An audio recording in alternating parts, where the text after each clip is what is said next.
Break के बाद आपका स्वागत है। एक मुलाकात में हमारे साथ मौजूद है बीएसपी के हरियाणा के सीएम उम्मीदवार डॉक्टर अरविंद शर्मा जी। उनसे बातचीत की जा रही है। आइए अब जानते हैं उनके मैनिफेस्टो के बारे में। तो अरविंद शर्मा जी, क्या क्या खास इस बार आपके बीएसपी के हरियाणा के चुनावी मैनिफेस्टो में होने वाला है? क्या क्या वादे, क्या क्या घोषणाएं किस वर्ग के लिए की जाने वाली है? देखिए, बीएसपी कभी मैनिफेस्टो में विश्वास नहीं करती, वो काम करने में विश्वास करती है कि हम बनने के बाद आम लोगों को, गरीबों को, दलितों को, बैकवर्डों को, अगड़े पिछड़े सबको हम समान हक से, जिसका जो हक बनता है वो हम देंगे। जिसको हक पीछे नहीं मिला जी। उसका पूरा बैकलॉग करेंगे। जैसे दलितों को 100 गज के प्लॉट नहीं मिले जी। ये मैनिफेस्टो ही हुआ कि हम दलितों को 100 गज के प्लॉट के साथ साथ पक्के मकान बनाने के लिए भी फाइनेंशियल मदद करेंगे। बीपीएल कार्ड, जिनके बीपीएल कार्ड होने चाहिए, जो उसके हकदार हैं, जो उसके पात्र हैं, जिनके बीपीएल कार्ड नहीं बने उन सब के बीपीएल कार्ड बनेंगे, चाहे वो दलित है, बैकवर्ड है, चाहे अगड़ी जाति के भी आर्थिक रूप से जो कमजोर हैं। ठीक है। उसके बाद जो बीसी कैटेगरी के जी। जो गरीब लोग हैं, कुम्हार है, तेली है, कोई बढ़ई है, रंगरेज है, रंगता है ना, रंगाई का काम करता है, वो है, ये छोटे छोटे जो लोग हैं, सुनार है, तो ये लोग जो हैं, इनको जैसे किसानों को 10 पैसे के हिसाब से ये 10-12 काम आते हैं जी। लोहार है, इसमें जो जैसे किसानों को हम 10 पैसे के हिसाब से बिजली देते हैं एग्रीकल्चर, तो इसी तरह से इनको भी 10 पैसे के हिसाब से हम 10 पैसे पर यूनिट के हिसाब से बिजली देंगे। इनको बुजुर्गों की पेंशन में भी इजाफा करेंगे जी। तो ये सारी चीज़ें, और दलितों के, गरीबों के, बैकवर्डों के, दलितों के जो लोन हैं, जो हमने सरकार से बार बार मांग की थी, जब किसानों के लोन माफ़ किए थे हमने स्वागत किया था, बहुत अच्छी बात है, लेकिन साथ साथ तो गरीबों के लोन भी माफ़ कर देते जी। तो उनका सरकार ने कोई सुनवाई नहीं की। अब कह रहे हैं हम गरीबों के लोन माफ़ करेंगे ऐसे, तो हम बनते ही गरीबों के लोन भी माफ़ करेंगे। और जो लोन समय पर देते हैं जी।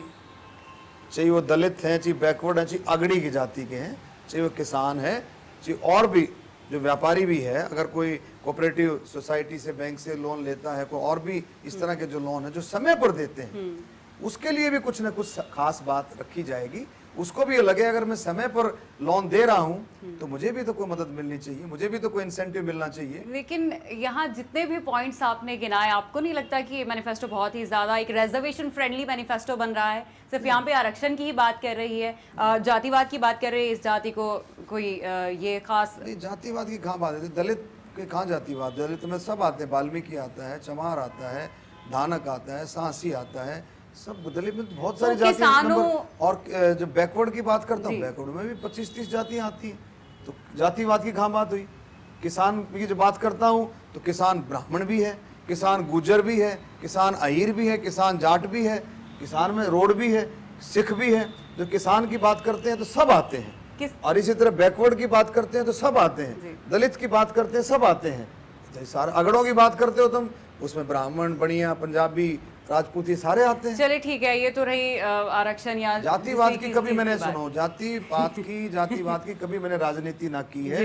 अगर मैं जातिवाद की राजनीति करता तो मुझे कौन सोनीपत से निर्दलीय बस मैं यही सुनना चाहती थी आपसे बनाता मुझे। जी बिल्कुल। फिर करनाल से बने, करनाल में भी 36 बिरादरियां हैं, सोनीपत में भी 36 बिरादरियां हैं। कभी कोई राजनीति एक जाति से नहीं चल सकती है, हमेशा सबको साथ लेकर के चलना पड़ता है, सबको साथ लेकर के चलना चाहिए। जैसे अगर कोई यज्ञ करे, हवन करे, कोई यज्ञ करे बड़ा, उसमें आहुति सभी जातियों की लगती है, सबकी जात उसमें आहुति लगती है। इसी तरह से चुनाव में भी, राजनीति में भी, समाज सेवा में भी सभी जातियों को साथ लेकर के आओ मिलकर साथ चले, ये हमारा नारा है, आओ मिलकर साथ चले। और यही बात रहेगी आगे भी, और सबको साथ लेकर के हम चलेंगे।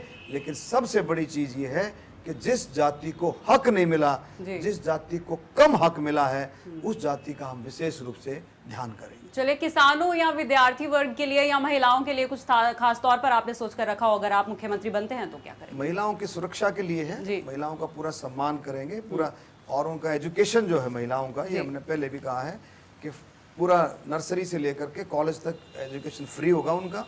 बसों में जो उनका किराया है वो रहेगा, जी। फ्री रहेगा। और दूसरा जो स्टूडेंट यूनियन है यूनिवर्सिटीज़ में, कॉलेज में, उसके भी हम चाहेंगे चुनाव हो, उनको भी, स्टूडेंटों को भी आगे आने का मौका मिले, विद्यार्थियों को, ये भी हमारी बात रहेगी।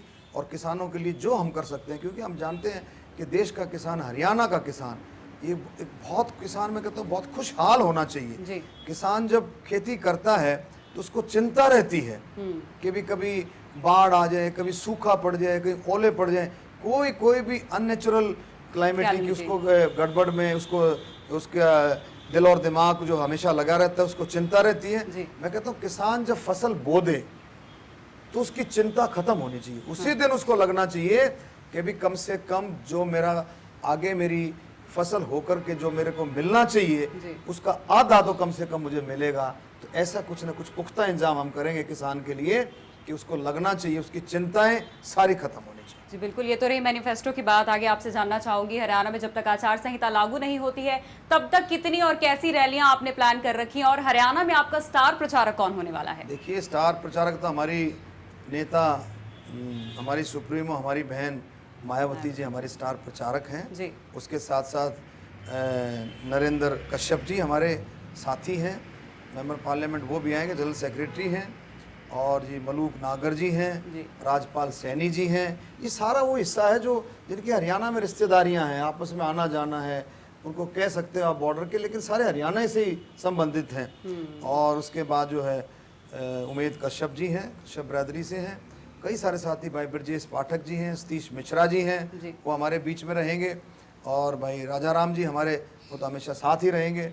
बहुत सारे साथी और भी, जिसकी भी हमें ज़रूरत रहेगी, जिसका भी हरियाणा में जिसकी रिश्तेदारियां हैं, प्रभाव है, प्यार प्रेम, जो हरियाणा की राजनीति और इन बातों को समझता है, हरियाणा के कल्चर को जो समझता है, वो सारे साथी आते रहेंगे आपस में।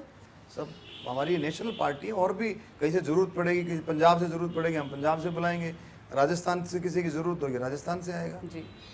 बहुत बहुत शुक्रिया अरविंद शर्मा जी हमें समय देने के लिए। तो ये थे बीएसपी के सीएम उम्मीदवार हरियाणा से डॉक्टर अरविंद शर्मा हमारे साथ, जिन्होंने बताया कि क्या क्या मुद्दे वो लेकर हरियाणा में आने वाले, उनके मैनिफेस्टो में क्या क्या मुद्दे होने वाले हैं, महिलाओं के लिए, पिछड़े वर्गों के लिए, विद्यार्थियों के लिए, और भी क्या जन कल्याण के कार्य वो करने वाले हैं अगर वो मुख्यमंत्री बनते हैं तो इसी के साथ मुझे दीजिए इजाज़त। आप देखते रहिए केबीसी न्यूज़।